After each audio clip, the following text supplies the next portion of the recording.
Selamat datang di Dialog Nusantara. Hari ini kita membahas isu kontroversial yang tiada henti memicu perdebatan, yaitu hukuman mati. Apakah itu masih relevan atau mungkin bertentangan dengan hak asasi manusia, terutama hak hidup yang tidak dapat dikurangi. Dunia sekarang terbagi sekitar 144 negara yang telah menghapus hukuman mati, sementara lainnya mempertahankannya. Mari kita jelajahi berbagai aspek seperti moralitas, keadilan, dan efektivitas hukuman ini. Jadi, mari kita mulai. Perkenalkan, saya Sinta Dewi selaku moderator pada talk show hari ini.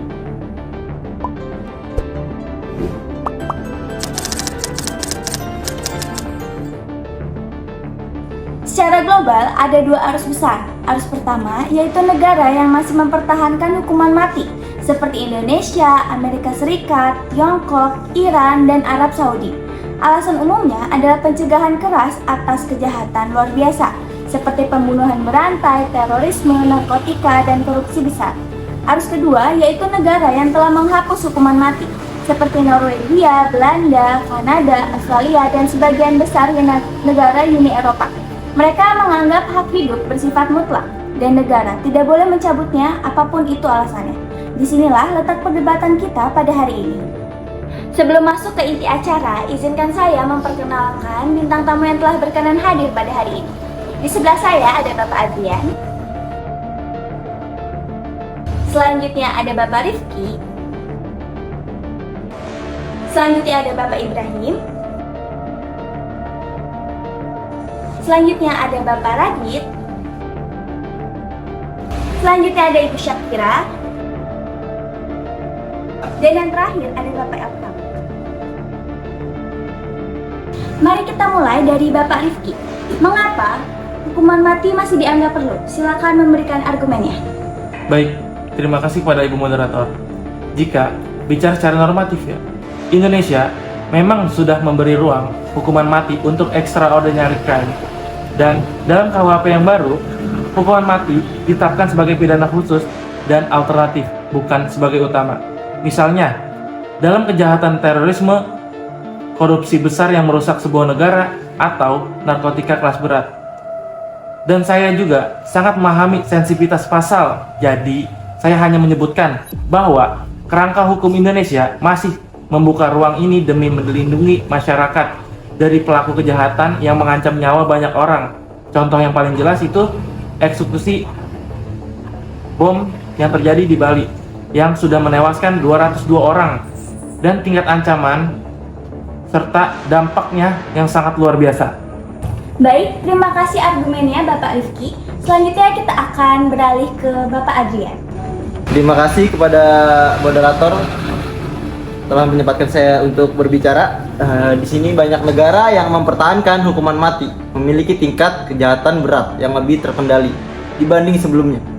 Misalnya, Jepang, negara maju yang masih memiliki hukuman mati untuk pembunuhan brutal, dan tingkat pembunuhannya terendah di dunia, sekitar 0,2 per 100.000. Lanjut dari Singapura yang mempertahankan hukuman mati untuk narkotika dan memiliki salah satu tingkat kriminalitas terendah di Asia Tenggara. Saya tidak bilang ini satu-satunya alasan kriminalitas rendah, tapi ini menunjukkan hukuman mati tetap dianggap sebagai instrumen perlindungan publik. Bapak Adrian, tadi Anda menyebutkan hukuman mati sebagai instrumen perlindungan publik. Banyak yang mungkin bertanya apa maksudnya. Bisa dijelaskan dengan lebih sederhana? Saya tidak mengatakan hukuman mati otomatis menurunkan semua kejahatan. Tetapi dari sudut pandang kebijakan publik, hukuman mati disebut instrumen perlindungan publik karena ada 3 fungsi yang diyakini oleh negara-negara yang masih mempertahankan hukuman mati. Pertama, menghilangkan resiko kejahatan ulang. Dalam kejahatan ekstrim seperti terorisme atau bandar narkotika kelas internasional, selama pelaku masih hidup, selalu ada potensi ancaman hukuman mati, memastikan pelaku tidak bisa lagi membahayakan masyarakat. Baik, sekarang kita dengarkan pendapat dari Ibu Syakira. Mengapa hukuman mati dianggap melanggar hak asasi manusia? Terima kasih Saudari Sinta sudah memberikan saya kesempatan untuk berbicara. Hukuman mati dianggap melanggar hak asasi manusia karena hak hidup itu absolut.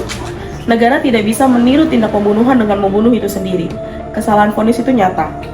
Sistem hukum kita belum sempurna. Contohnya, Kasus yang paling terkenal di Indonesia yaitu kasus Sengkot dan Karta pada tahun 1974. Mereka dipenjara bertahun-tahun karena kasus salah vonis. Kalau saja saat itu negara mengeksekusi dengan cepat, mereka bisa mati tanpa diberi kesempatan untuk memberikan kebenarannya. Baik, terima kasih Bu Syakira. Sekarang kita akan beralih ke Bapak Radit. Silakan memberikan argumennya. Dari luar negeri, salah satu contoh kasus tragis adalah Troy Davis yang di Amerika Serikat pada tahun 2011. Dalam kasus tersebut, 7 kunci saksi mencabut kesaksiannya yang mengakibatkan proses berjalannya hukum penuh keraguan. Namun, ia tetap dieksekusi. Hukuman mati itu adalah final ketika negara salah menetapkan, tidak ada undo batal. Terima kasih Bapak Radit. Sekarang kita akan beralih ke Bapak Elkram. Silakan memberikan argumennya. Perbandingan negara juga jelas. Negara yang menghapus hukuman mati seperti Norwegia punya tingkat pembunuhan hanya 0,6 per 100 ribu. Kemudian Belanda sekitar 0,8 per 100 ribu. Kemudian ada Kanada turun drastis 44% sejak penghapusan hukuman mati pada 1976. Kemudian Australia tingkat pembunuhan stabil di 0,9 per 100 ribu. Artinya tanpa hukuman mati pun negara bisa aman. Fokusnya bukan eksekusi, tapi pendidikan, ekonomi, sistem peradilan yang bersih, rehabilitasi, dan penegakan hukum yang transparan. Tadi Anda menjelaskan beberapa negara yang menghapus hukuman mati. Kenapa negara-negara tersebut memilih langkah itu? Terima kasih atas pertanyaannya. Karena mereka menganggap hak hidup sebagai nilai yang tidak boleh dicabut oleh negara. Mereka menyadari sistem hukum manusia bisa salah, sementara hukuman mati tidak memberi ruang koreksi. Lalu soal keamanan publik gimana? Mereka percaya keamanan bisa dijaga lewat penjara seumur hidup, sistem hukum yang kuat, serta fokus pada pencegahan dan rehabilitasi bukan eksekusi. Jadi penghapusan bukan karena negara jadi longgar terhadap kejahatan?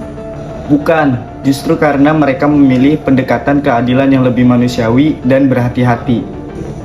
Baik, terima kasih Bapak Elkram. Sekarang kita akan mendengar argumen dari Bapak Ibrahim. Silakan. Terima kasih Mbak Sinta. Kalau dari sisi psikologi, hukuman mati tidak terbukti menurunkan niat melakukan kejahatan berat. Pelaku pembunuhan impulsif atau emosional tidak memikirkan hukuman apa yang mereka terima. Sebaliknya, hukuman mati justru berpotensi memperkuat trauma kepada keluarga pelaku dan korban, serta memecah masyarakat dalam siklus balas dendam. Baik, mari sekarang kita bahas perbandingan negara secara lebih spesifik. Mengapa Jepang dan Singapura masih mempertahankan hukuman mati, dan mengapa negara-negara Eropa menolak total? Baik, Jepang menggunakannya sangat selektif. Mereka hanya mengeksekusi kasus pembunuhan berantai dan terorisme. Singapura mempertahankan hukuman mati khusus narkotika karena skala ancaman regionalnya tinggi. Bagi mereka, ini soal mencegah kerusakan besar. Sedangkan negara-negara Eropa menolak karena mereka menganggap negara tidak boleh menjadi pelaku kekerasan. Prinsip mereka adalah rehabilitasi dan pencegahan jauh lebih efektif daripada pembalasan. Baik, sekarang saya ingin bertanya, bagaimana data kriminalitas dari negara yang sudah menghapus hukuman mati? Boleh tolong dijabarkan Bapak Elkram?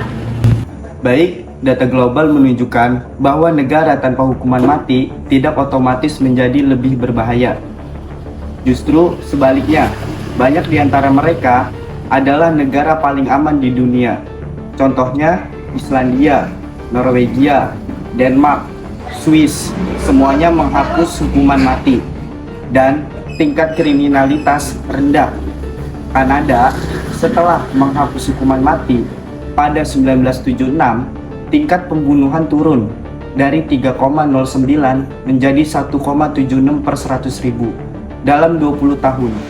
Jadi, keberadaan atau tidaknya hukuman mati bukan penentu keselamatan suatu negara.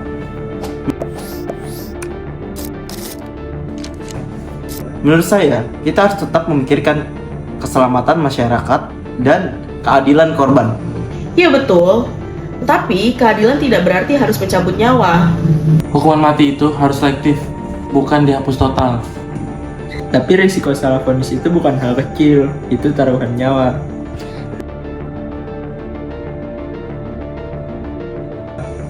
Baik, sebagai penutup, bagaimana Bapak Rifki? kesimpulannya terkait hukuman mati ini dari perspektif hukum pidana. Terima kasih. Hukuman mati adalah sebuah opsi terakhir untuk kejahatan yang sangat luar biasa.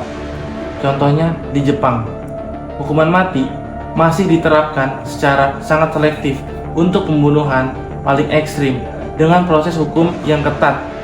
Di Indonesia, dasar hukumnya masih ada seperti pasal 340 KUHP tentang pembunuhan berencana serta pengaturannya dalam Undang-Undang Narkotika dan Undang-Undang Pemberantasan Terorisme.